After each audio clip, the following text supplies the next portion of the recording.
Ian McEwan is here. His first collection of stories, First Loves, Last Rites, were published in 1975 when he was 24. His 1998 novel, Amsterdam, won the Booker Prize. It took a satirical look at the friendship of two middle-aged men. His 10th book, Atonement, is a World War II-era love story. It shows influences as far-ranging as Jane Austen and Ernest Hemingway. Michiko Katani of the New York Times, the book reviewer for that paper, called the novel a tour de force. I am pleased to have Ian McEwan back at this table. Welcome. Thank you. That's a country house if I've ever seen a country house, isn't it? I think that's an Irish country house. It really? Yeah. How dare you? Yeah, but you have to take what you can get. Did you start this idea with a visual image of a country house in your mind? It began actually with a paragraph about a girl stepping into a drawing room of such a place. Yeah. She had some wildflowers in her hand, and I thought, who is she? When is this? I was just playing between novels, waiting to see what would pop up. Now, what's interesting about that is when I read that, I remembered something you once had said before about the idea of the novelist is he takes the reader through a portal. Yep. And all of a sudden you're inside, and you can't quite get out, and you're there. Yeah, I often think of the novel in architectural terms. I mean, you want its structure to be sound, but also those opening gates have got to be welcoming. I mean, how you get a reader to spend 10 or 12 or 14 hours with you, I think, is very important. And yes, I do like to feel there's ways of making sure that your reader can't turn back. Yeah. You have to keep going forward. You also worship at the grail of storytelling. Fair enough? I like a story. Well, maybe I'm putting too much on it, but it seems to me, whenever I mean, the narrative and storytelling, we should not forget. I have the luxury of addressing my heroine through the persona of Cyril Connolly, who writes her a letter. She's just submitted him to his magazine Horizon in 1940, a novella. And it's rather sort of Virginia Woolfish, full of beautiful reflections on the way light hits stone and water. And Connolly says you've got to have, however good the writing is, you've got to have the backbone of a story. And so the novel in some way is a reflection on mid-century modernism and an older form of novel writing that you might find in Arnold Bennett. And how these things can impact upon our understanding of truth, how we lie in order to tell the truth in our storytelling. How we lie in order to tell the truth in storytelling. Bryony is witness to... Bryony, tell us who Bryony is. Okay, I mean, she is the central character here. She's a 13-year-old girl. She's obsessed with the idea of becoming a writer. She's rather priggish, conceited, self-important. She lives a very privileged life, and she has an ambition to become a great novelist. At 13? At 13, she feels that she can put behind her all the kind of fairy stories she's been writing.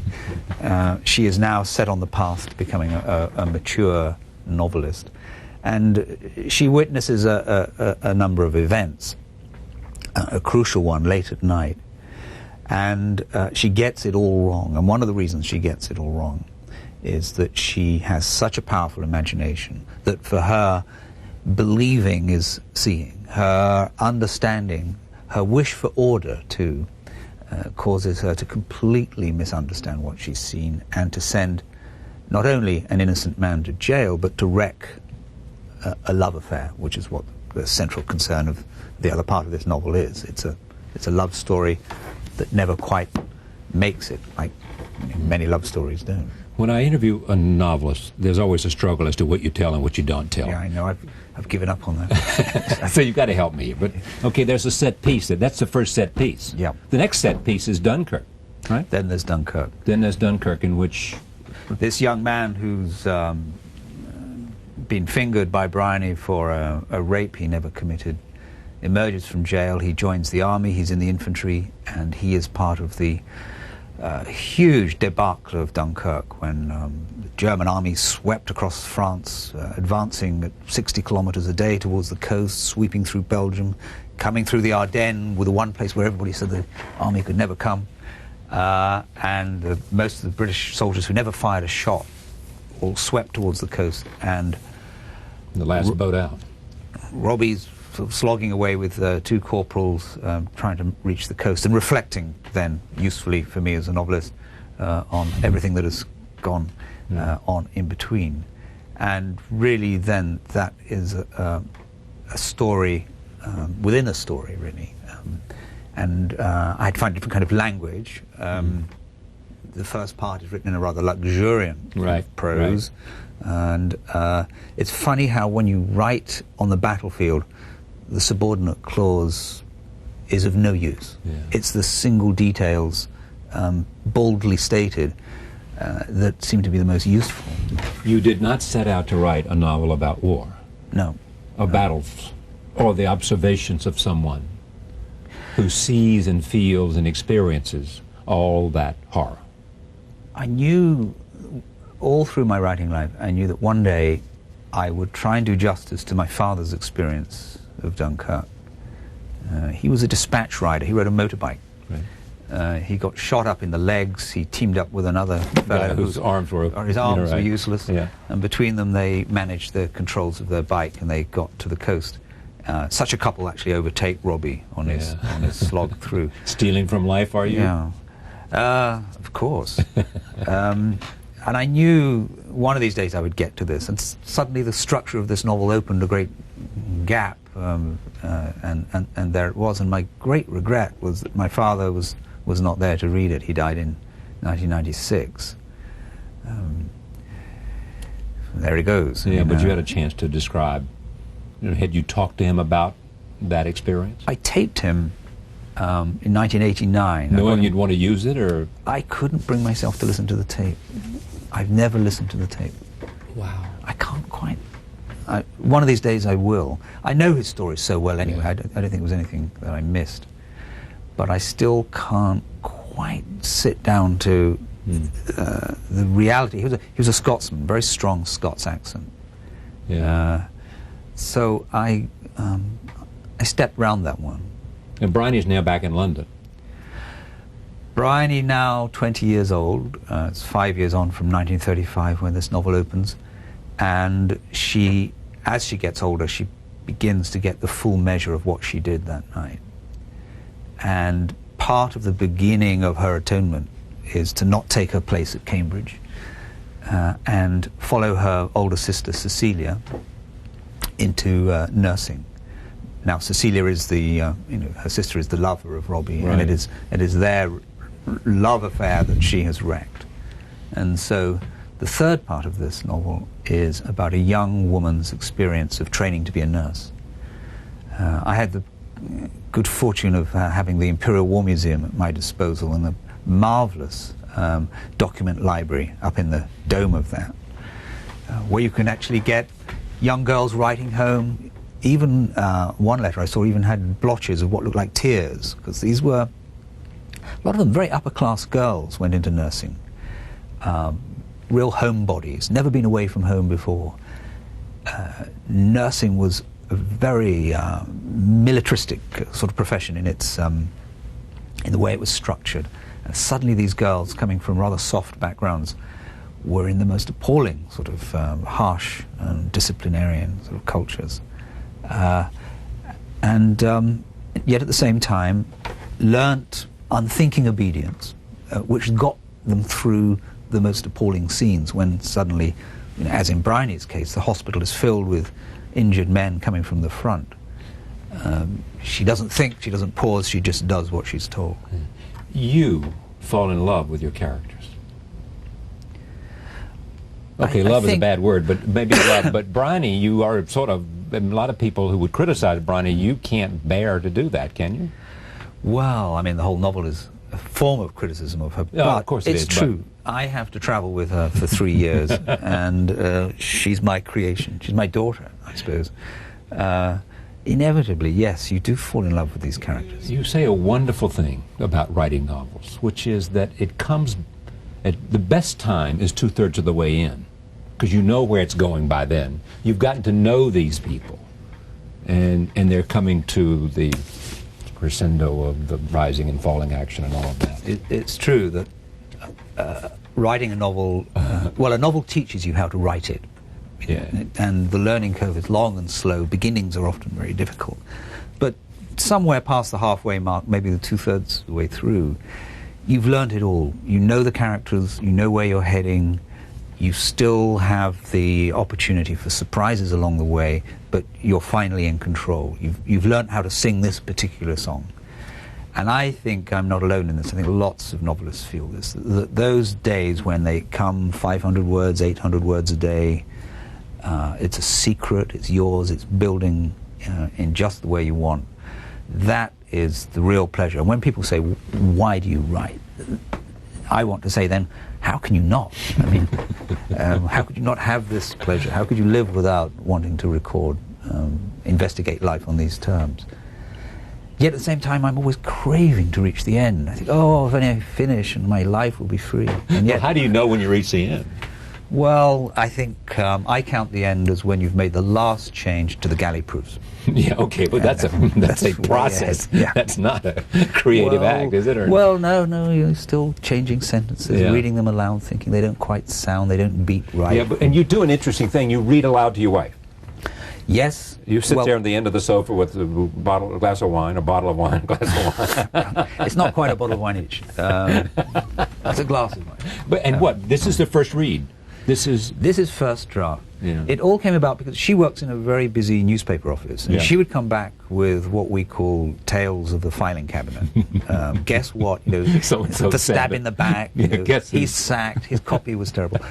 And what do I have to offer at the end of the day? Is, how did it go? Well, fine. So, to make up for this, every month or two, when I've got another chapter of 3 or 5 or 7,000 words, we get into this sofa. It's a knoll sofa. It's got very high sides and back, and we can sit at either end facing yeah. each other. It's like a little sort of boat. Now, what are you looking for? Does it what? I'm not looking for approval. I don't need approval at this stage, or applause, or even useful comments. I think it's part of married life. I just want to tell her what I'm up to. Yeah. I can't give her any tales of the filing cabinet, except sort of half a filing cabinet. Yeah. So I like her to know what I'm about, generally, and when it's over, we don't talk about it. No. I've read it, and that's it. Now, everybody says, you say this is your Jane Austen. Well, I had, in my notebook, I write little messages to myself, and I always referred to this novel I was going to write about 12 years ago. I called it my Jane Austen novel. Yeah. It was a shorthand for... A grand... Well, actually, no, choosing a time, and I didn't know which it would be, when there's enough density of social texture to pitch a love story against. I thought that a historical novel would help me most here. I wanted to see if literary fiction could still do a love story. The love story has now become the preserve of Hollywood, of pulp fiction, and I think serious writers, unlike Tolstoy, unlike Flaubert, rather turn their backs on its possibilities. Well, why is that? Why is that? Well, I think one of the reasons is a guy meets a girl at a disco. They could be lovers before they're even friends. You don't have those sort of social sanctions that make it so difficult to, to have a chaperone or exchange names. They can't speak because they haven't been introduced. Well, the 30s is not quite as bad as that, but there is still quite a lot of propriety. There are shoals to navigate. There are class distinctions that are really awkward.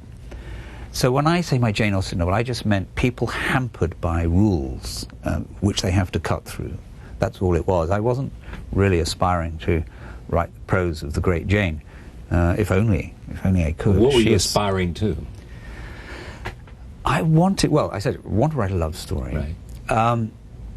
I wanted to find the perfect plot in which you could reflect on storytelling without it being an arid bit of self-reflective fiction. And so that was an ambition. You can't go looking for these things, but I found it in someone making a mistake, who happens to be a novelist, who then, all through her life, writes draft after draft of an atonement, of trying to put it right. So there I could begin to talk about storytelling, and yet it would still have an emotional connection to a real event. It would have the backbone of a story, not just be an academic exercise in postmodernist, self-reflective fiction. It's only novelists who have this problem about whether there's a difference between art and life. I mean, no reader has this problem. It's only novelists who seem to want to remind themselves that stories are stories. Have you find out from reviewers, I mean, a tour de force said Machiko. I think it was The Economist or some other review I read said, a masterpiece. These are rather remarkable descriptions of a work of art.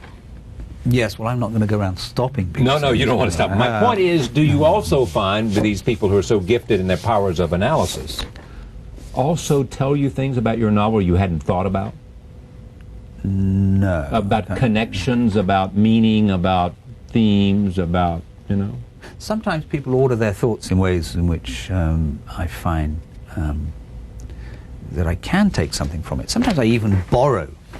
When I've talked myself out, and I suddenly think, yes, someone put this in a good way, and I might draw on that. But go ahead. I can't really say. I mean, the publishing world is a world like the film world, in which intensifiers need to be used. So I think masterpiece just means someone liked it a whole lot. One should not be too taken in by this. This is what she said about you. This writing in the New York Times. She described this as a tour de force, as you know. Takes all of McEwan themes, this book, Atonement. Innocence, time part on time present, time past on time present. The intrusion of evil into ordinary lives, all delivered in a symphonic work. Does that ring true to you, those themes in your work? It's all Innocence, time past on time present, intrusion of evil into our ordinary lives.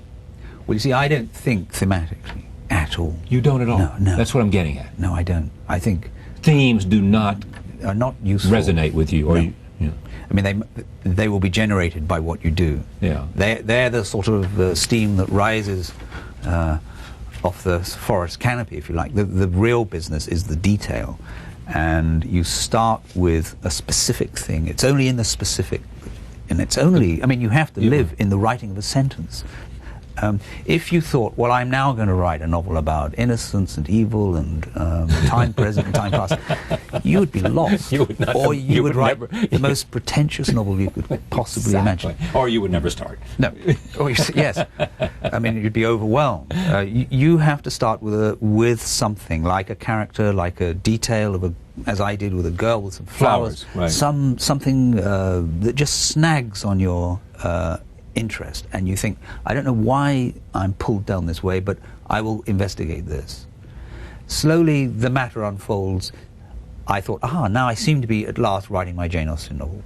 In other words, there is social texture. I didn't set out to do it, but by God, I have it. Here it comes. You know, 4 months in, it takes shape, and I realize I have a Jane Austen novel. And I'm going to pursue this, and I can see already 3 or 4 months in that it's 1935. Well, that means I can take this character to Dunkirk. So I will also cover something I've always wanted to do. I think to myself, as I do with all novels, I am making a complete fresh beginning. This is unlike anything I've ever done. And I know perfectly well, too, that when it's done, a reviewer, a reader will have no difficulty assimilating it to everything else I've ever done. Right. You cannot escape yourself. Right. I mean, you are what you are. Your limitations are the limitations of your whole personality. There's no one can talk about you without talking about some of the kinds of things you've written about before. You know, the whole macabre aspect of your life. You know, when you're writing things that people think, I mean, you described it in gruesome detail.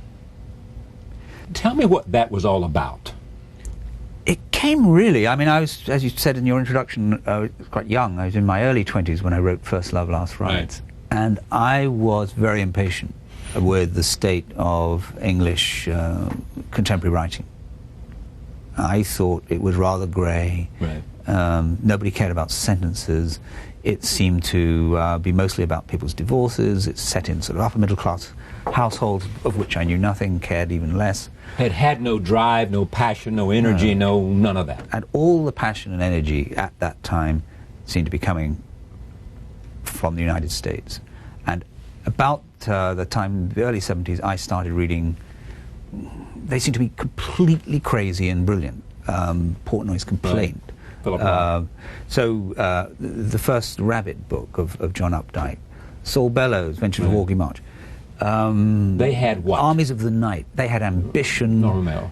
They had ambition, they had drive. They had attention to the sentence, especially Updike and Bellows and Roth. They had a kind of controlled madness, and they also had a sort of pluralistic, democratic feel to them, which you wouldn't get in the English novel of the time. That is to say, Bellows could do the street, but he could also do what he would call, deep sea thinking. Right. This range really excited me, and in my own small, puny way, I thought, well, I want to do something crazed too. I'm going to have deranged narrators. I'm going to have dark material. I'm going to shock people. Yeah. Well, then I went around denying for years afterwards when people said, "You write to shock, don't you?" And I said, "No, of course not." No, you did. Yeah. But of course I did actually want to shock. And I succeeded beyond my wildest dreams. I didn't know how shockable people were. In Between the Sheets, A Comfort of Strangers, A Child in Time, Innocent, Black Dogs, Daydreamer, Enduring Love. An evolution of books. Yeah, I think that something happened. Did I say that out of no, sequence? Sounded great.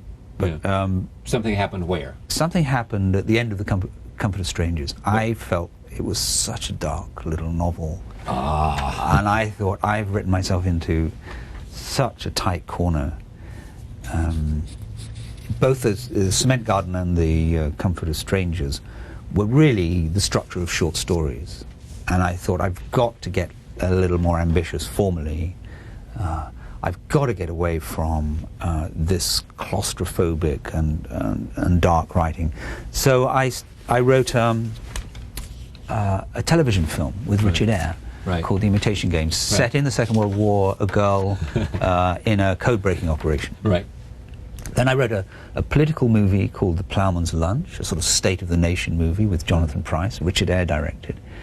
And I wrote an oratorio with Michael Barclay and with the London Symphony Orchestra. I got away from fiction for a while. Right. And by the time I came back, I felt I was much more prepared now to engage on a sort of a larger level. But tell me this, were you doing that because were you doing that simply because that's the place you wanted to be, or were you doing that because you thought you needed to replenish yourself before you went on to the fiction you might want to write? I think more the latter, although probably at the time it wasn't quite so programmatic. Not quite so these considered. Opportunities came up and I took them. I didn't say, no, I can't do that because I want to get on with my next very dark novel.